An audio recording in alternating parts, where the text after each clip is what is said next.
Bienvenue dans ce nouveau numéro de MediaPM dédié à la police municipale.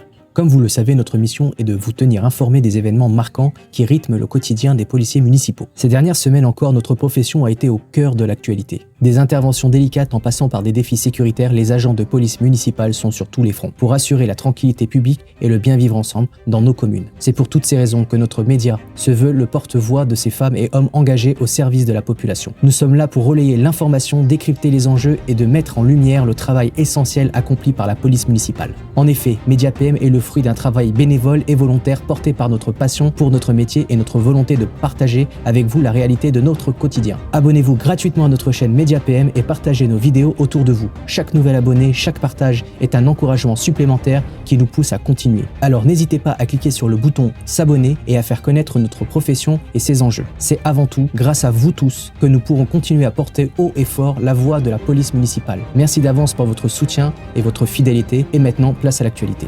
Au programme de ce numéro, nous reviendrons sur les faits marquants qui ont émaillé l'actualité des polices municipales ces dernières semaines. De Perpignan à Dourges, en passant par Noisiel, Bordeaux et Chartres, les agressions contre les policiers municipaux se sont multipliées, soulevant une fois de plus la question de leur armement. Le débat fait rage particulièrement depuis le drame survenu à Bordeaux.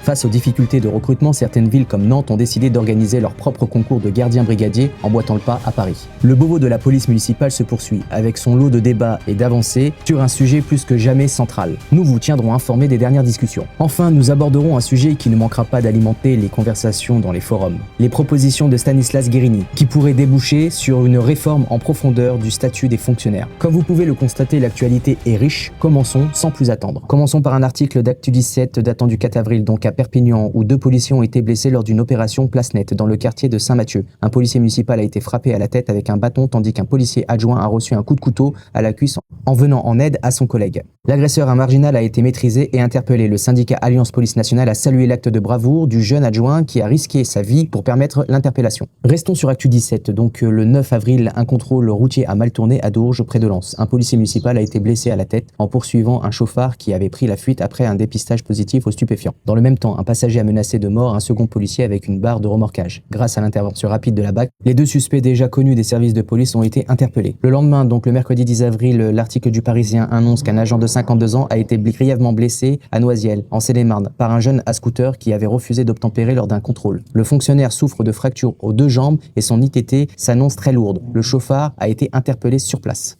Le même jour, un article du Parisien donc nous annonce que Bordeaux a été le théâtre d'une attaque au couteau sanglant près du centre-ville. Un individu aurait reproché à 2 personnes de nationalité algérienne leur consommation d'alcool en pleine Aïd. L'assaillant a mortellement poignardé l'une de ses victimes avant d'être abattu par un policier. Le maire écologiste Pierre Urmic a qualifié le drame d'effroyable. Donc poursuivons avec l'article d'Actu Force de l'Ordre qui a été publié le 12 avril, où une policière municipale a été agressée à Chartres par un chauffeur-livreur UPS. Alors qu'elle lui demandait de quitter une zone piétonne, le livreur a démarré brusquement, entraînant la fonctionnaire sur plusieurs mètres. Blessée, elle s'est vue prescrire 3 jours d'ITT. Le chauffeur, né en 2001, a été interpellé et UPS a condamné son geste, annonçant son licenciement. La ville de Chartres a interdit l'accès au centre-ville de tous les camions UPS jusqu'à nouvel ordre. Le 12 avril, le magazine L'Indépendant nous informe qu'un homme armé d'un couteau et visiblement sous l'emprise de stupéfiants est venu s'asseoir devant le poste de police municipal. Mis en joue par les agents, il a pu être maîtrisé et interpellé sans faire de blessés. Ses intentions restent floues, mais il aurait menacé des passants. Bien évidemment, nous souhaitons un bon rétablissement aux collègues blessés lors des interventions et nous les félicitons pour leur bravoure et pour avoir contribué au rayonnement de notre profession. Sans transition, vous comprendrez que ces nombreuses interventions ont relancé le débat sur l'armement des policiers, sujet clivant parmi les maires des grandes villes. Si certains y sont favorables pour assurer la sécurité, d'autres communes, comme Pierre Urmic à Bordeaux, Johanna Roland à Nantes ou Martine Aubry à Lille, s'y opposent fermement. Ils mettent en avant les risques de dérive sécuritaire et la nécessité de miser sur la prévention plutôt que sur la répression. Débat qui s'est particulièrement ravivé à Bordeaux après le drame survenu le 10 avril, que je vous ai annoncé en début d'actualité. Au lendemain de cette attaque, le maire écologiste de Bordeaux, Pierre Urmic, a été invité sur le plateau de BFM TV pour répondre aux critiques sur l'insécurité de sa ville. Il a reconnu l'existence d'un phénomène d'insécurité dans notre pays, dans nos métropoles auxquelles Bordeaux n'échappe pas. Cependant, il a défendu sa position contre l'armement létal de la police municipale. Selon Pierre Urmic, doter les agents municipaux d'armes à feu n'aurait pas évité le drame. Il a précisé que sa police était déjà armée, avec des outils qui lui permettent d'être dissuasive et de neutraliser les assaillants, mais sans armes létales. Une position qui maintient malgré la gravité des événements. Monsieur Nicolas Florian, ancien maire LR de Bordeaux, n'est clairement pas du même avis. Il propose d'armer les policiers municipaux, y voyant un enjeu de prévention et de recrutement. Ils souhaitent même organiser une consultation de la population sur le sujet. Ce clivage illustre deux visions divergentes sur la sécurité locale. D'un côté, la majorité écologiste mise sur la prévention et le renforcement des moyens humains et technologiques. De l'autre, l'opposition de droite considère l'armement létal indispensable. La situation est similaire à Nantes et à Lille, où les maires socialistes refusent également d'armer leurs policiers municipaux. À Nantes, malgré les demandes répétées des policiers municipaux, la mairie reste inébranlable dans sa décision. À Lille, Martine Aubry a souligné que l'enjeu réside dans l'insuffisance des moyens alloués à la police nationale, plutôt que dans l'armement des policiers municipaux. Le refus d'armer les polices municipales avec des armes létales dans ces grandes villes françaises s'inscrit dans un débat plus large sur le rôle de la police municipale, son intégration dans le dispositif global de sécurité et la nature de ses interventions. D'ailleurs, un récent sondage entrepris par CNews datant du 14 avril révèle que 6 Français sur 10 estiment qu'il faut armer systématiquement les policiers municipaux. Poursuivons sur un tout autre sujet qui nous paraît pertinent. Face à la difficulté de recruter des policiers municipaux, la ville de Nantes a pris une initiative audacieuse en organisant son propre concours pour entrer dans la police municipale. Cette démarche, qui fait de Nantes la deuxième ville de France après Paris à adopter une telle mesure, vise à attirer localement de nouveaux talents et à les fidéliser au sein de l'agglomération nantaise. Le contexte national montre une concurrence accrue pour le recrutement des policiers municipaux, avec environ 11 000 postes à pourvoir à travers le pays. Nantes, quant à elle, prévoit de recruter une centaine de policiers municipaux d'ici 2026, dont une quinzaine dès cet été. Cependant, les concours nationaux pour intégrer la police municipale sont rares, ce qui limite l'arrivée de nouveaux agents sur le marché du travail chaque année. C'est pour cela que, pour remédier à cette situation, Nantes a décidé d'organiser une session de concours, une première depuis la création de la police municipale au début des années 1990. Patrice Tassé, directeur de la tranquillité publique à Nantes Métropole, souligne l'urgence de cette initiative pour créer une attractivité dans le bassin d'emploi local. Passons au sujet suivant et parlons avenir. Revenons sur l'actualité du sujet qui anime les débats et qui attire toute notre attention. Le Beauvau des polices municipales, lancé le 5 avril 2024, marque une étape cruciale dans la réflexion sur l'avenir et le rôle des polices municipales en France. Parmi les membres du gouvernement, la présence de 4 ministres clés ont été remarquées autour de la table. Éric Dupond-Moretti, de la Justice, Gérald Darmanin, Intérieur, Christophe Béchu, Transition écologique et cohésion des territoires, et Dominique Faure, Collectivité territoriale et ruralité, visent à moderniser et à redéfinir les missions de ces forces de sécurité locales. Dès le lancement de ce cycle de concertation de 6 mois, Gérald Darmanin a présenté 3 propositions majeures pour les polices municipales. Premièrement, il a suggéré que la police municipale puisse intervenir en civil pour mieux lutter contre diverses formes de délinquance,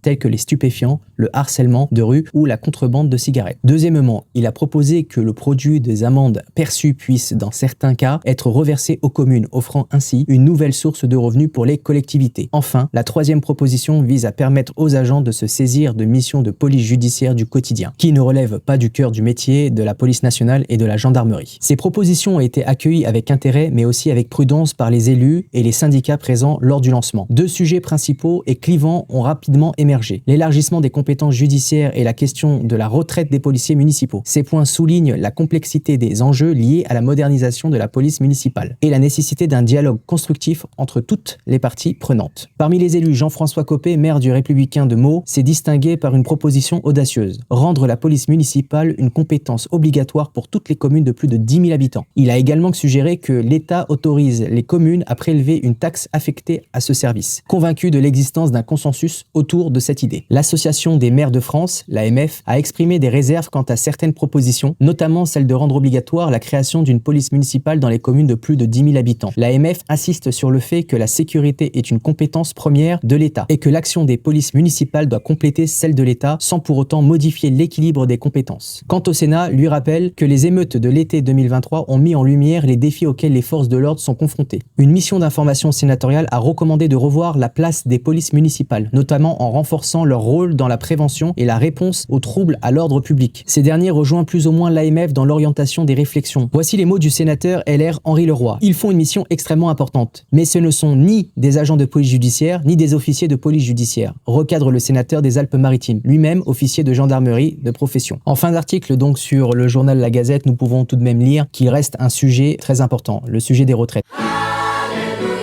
qui risque de peser lourd dans la balance au moment des négociations. La question primordiale reste celle des retraites des policiers municipaux, prévient les syndicats. FFPT, les retraites, c'est notre priorité, réenchérit Ludovic Durand de FOPM, qui évoque également une plus grande protection fonctionnelle pour les agents. L'extension des pouvoirs de police judiciaire ne peuvent s'entendre que dans la mesure où nos employeurs et l'État reconnaissent socialement les spécificités de notre métier et notamment en travaillant sur le volet retraite, ajoute la CFDT. 3 ou 4 nouvelles réunions sont prévues d'ici novembre, mais aussi des réunions de travail avec les syndicats et des rencontres de terrain.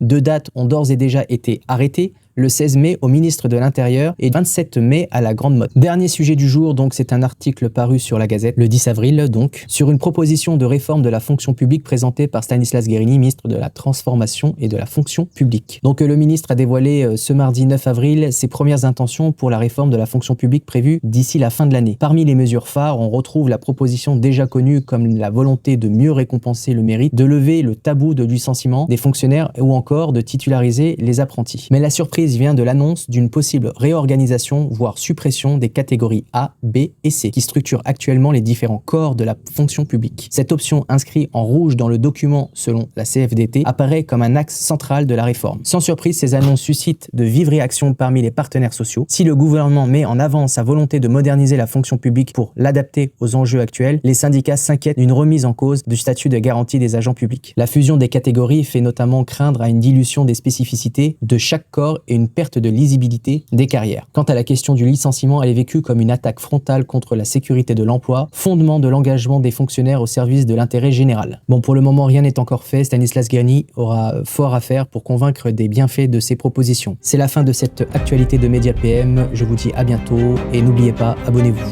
Au revoir.